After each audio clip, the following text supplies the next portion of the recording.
Ya, Assalamualaikum warahmatullahi wabarakatuh. Selamat siang teman-teman sekalian. Dan kali ini saya akan menjelaskan tentang algoritma pemrograman. Di sini ada beberapa yang akan saya jelaskan. Salah satunya adalah pengertian tentang logika dan algoritma, pengertian algoritma dan pemrograman itu seperti apa, atau program itu seperti apa, kemudian pengertian bahasa C itu seperti apa, selanjutnya adalah tipe data, input, dan output. Dan logika algoritma. Ya, logika dan algoritma itu berbeda tapi sangat berkaitan gitu ya. Logika sendiri itu merupakan suatu cara berpikir gitu. Sedangkan algoritma sendiri merupakan proses untuk menyelesaikan suatu masalah secara sistematis. Kemudian di sini ada ciri sifat struktur dasar dan cara penulisan algoritma. Ya, ada 5 ciri penting itu menurut Donald Knuth ya. Yang pertama adalah fitness, kemudian definiteness dan inputan, outputan, serta effectiveness.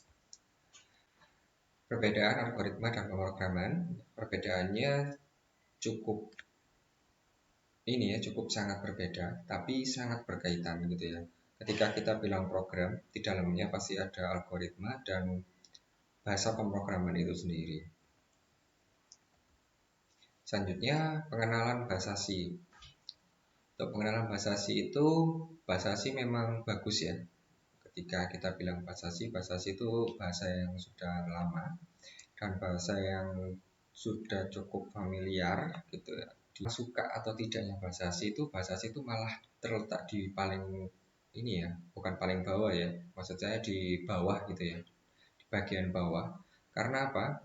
Karena muncul bahasa-bahasa yang lebih mudah atau bahasa-bahasa yang mungkin lebih kekinian gitu ya, kalau dibilang kekinian seperti JavaScript, SQL, Java, C++, C Sharp, Python, dan PHP itu bahasa yang mungkin sering digunakan.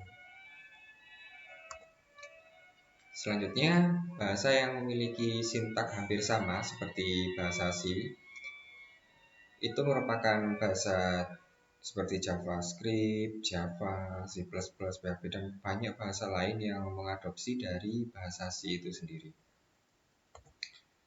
Berikutnya, keuntungan belajar bahasa C itu ada banyak. Yang pertama, kita akan mudah memahami bahasa pemrograman. Bahasa pemrograman yang diadopsi dari bahasa C kan banyak nih, sehingga kita bisa cepat memahami bahasa pemrograman ketika kita sudah tahu sintak dari bahasa C itu sendiri seperti apa. Apa itu bahasa pemrograman C? Ya, C dibaca C ya, seperti yang atau SI gitu ya kalau kita bacanya, seperti membaca huruf C dalam bahasa Inggris. Dan bahasa pemrograman sendiri ini atau bahasa C ini digunakan untuk membuat program apa saja yang imperatif. Secara singkat tentang bahasa pemrograman C, ini adalah secara singkatnya di mana Dennis Ritchie pada tahun 1969 sampai 1973 dia mau riset bahasa pemrograman C ini. Itu sistem operasi dari bahasa C sendiri itu masih menggunakan komputer yang besar dan mungkin masih belum seperti sekarang ya cara program bahasa C-nya. Dan seiringnya waktu, pemrograman bahasa C itu memiliki versi-versi yang baru. Bahasa C itu lebih up to date gitu ya, seperti bahasa yang kita gunakan. Bahasa yang kita gunakan kan juga up to date ya, dari bahasa yang tempo dulu sampai jadi bahasa yang sekarang. Gitu. Dan apa saja yang harus dipersiapkan untuk belajar bahasa C? Ya, itu adalah kalau kali ini saya akan mengajak kalian pakai kode blok ya namanya. Ini adalah contoh kode blok nanti ketika kita program menggunakan kode blok. Nah, ini adalah basic tipe data yang akan kita gunakan.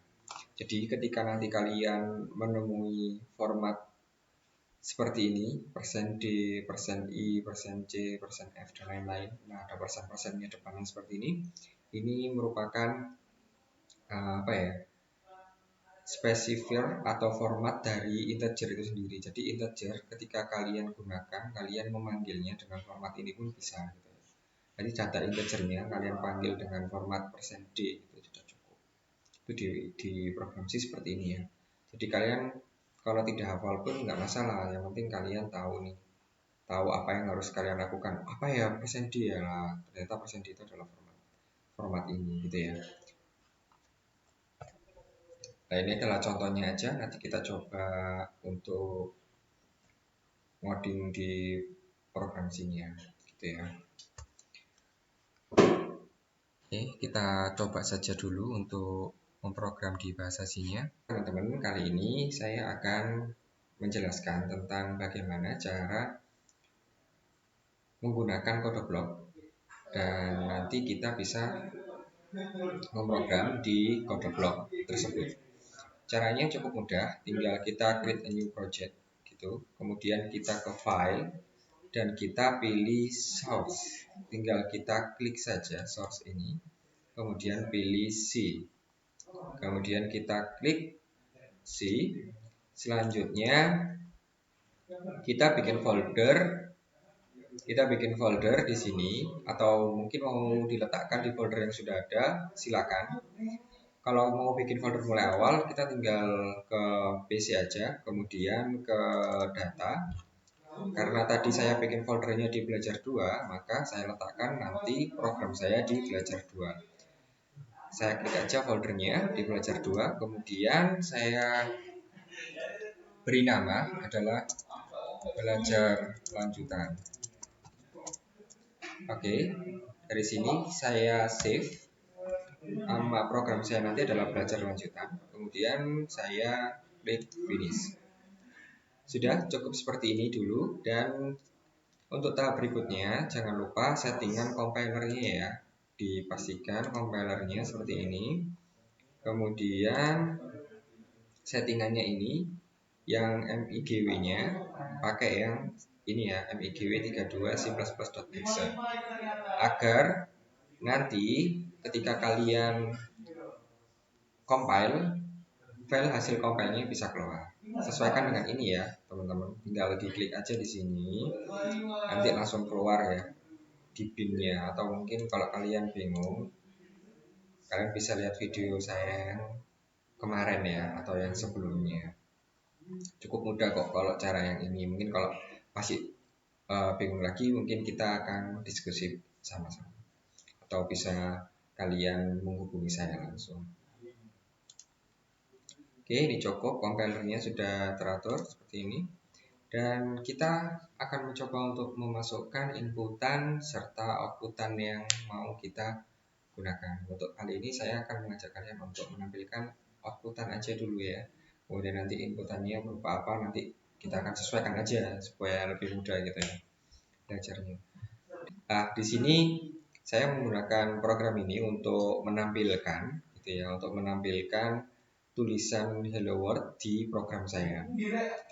Teman-teman bisa tulis aja atau ketik ya satu persatu, karena kalau kalian copy paste langsung takutnya teman-teman susah untuk memahami sintaknya gitu ya. Untuk awal belajar teman-teman ketik aja dulu. Jadi di sini include stdio.h ini adalah ini ya, awalan sebelum program ini dimulai gitu ya. Include stdio.h ini sudah harus digunakan karena di sini kita mendefinisikan nantinya kita menggunakan program apa nih, program C ya. Kita harus memanggil jenis program C itu menggunakan apa. Awalannya adalah menggunakan include stdio.h.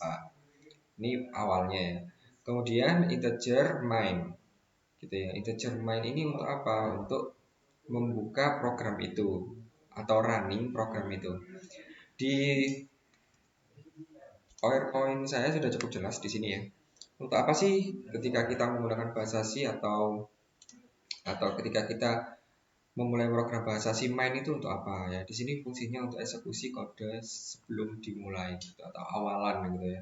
Sedangkan di situ nanti ada print ya. Print itu digunakan untuk apa? Untuk format penampilan ke layar. Include untuk apa? Untuk header, untuk awalan ya. stdio.h ini untuk awalan header atau proses ketika supaya kita tahu nih, oh sebelum program ini programnya tahu kamu pakai bahasa apa yang digunakan. Jadi di sini tuh ikut stdio.h ini untuk bahasa C gitu ya. Ini awalan sebelum kita program. Hukumnya wajib ini kita pakai. Kalau enggak pasti ya. Kita kembali lagi ke sini ya, ke kode bloknya. Kalaupun teman-teman sudah mengetik ini, coba kita running bersama-sama atau kita build and run di sini.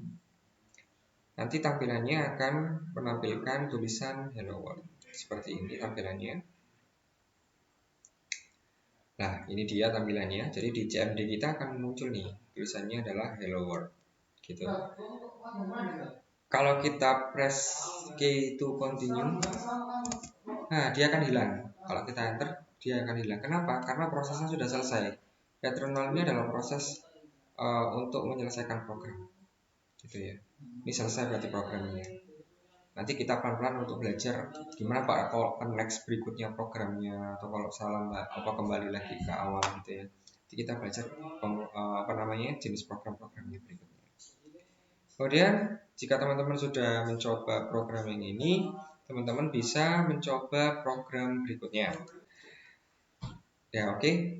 Selanjutnya kita masuk ke bilangan integer ya. Bilangan integer ini untuk bilangan bulat. Jadi ketika kita menggunakan integer berarti tidak bisa kita menggunakan bilangan koma. Jika bilangan koma maka yang terbaca adalah bilangan yang depannya sebelum koma. Teman-teman coba silakan diketik bilangan ini di kode bloknya. Coba kalau mau di save yang tadi boleh. Kemudian bikin lagi program ini juga boleh, silakan. Kalian coba ketik ini dulu. Jika teman-teman tidak ada salah di sana, maka yang keluar nanti adalah tulisan masukkan bilangan integer seperti ini, kemudian kita masukkan. Dan ini untuk apa sih? Untuk ada persen %D. Ya, kembali lagi tadi di PowerPoint saya jelaskan persen %D ini merupakan tipe data. Ya, ini tipe data atau termasuk di dalam tipe data yang formatnya adalah specifier gitu ya, atau formatnya sudah dispesifikasikan oleh si bahasa C ini sendiri gitu. Jadi kalau kita masukkan persen %D berarti data dari integernya atau number integernya nanti masuk ke sini gitu ya.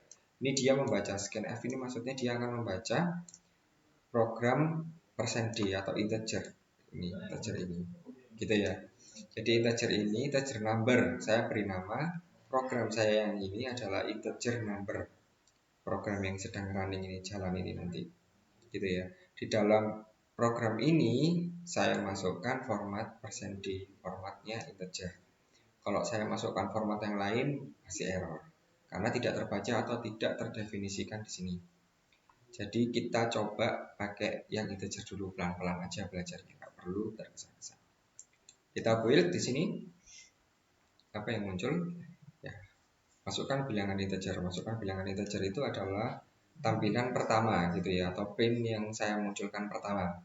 Kemudian scanf ini kita diharuskan atau untuk ini ya, untuk memasukkan inputan nilai yang kita inginkan. Coba saya masukkan 34,4. Apa yang muncul? Ya, yang terbaca adalah 34 aja. Kenapa? Karena integer merupakan bilangan bulat. Selanjutnya, karena ini saya pakai returnal, maka akan keluar. Selanjutnya kita coba menggunakan nilai 37,9. Yang keluar apa? Tetap 37. Oke ya. Kita oke lagi, kita lanjutkan. Kita masukkan nilai 70, maka nilai integernya yang harus keluar 70. Jadi bilangan integer sendiri merupakan bilangan bulat yang tidak bisa jika kita gunakan untuk bilangan koma gitu. Oke, kita close. Teman-teman, cukup sekian video dari saya. Bila teman-teman ada pertanyaan langsung saja hubungi saya dan kita diskusi bersama-sama. Sekian, terima kasih dari saya. Assalamualaikum warahmatullahi wabarakatuh.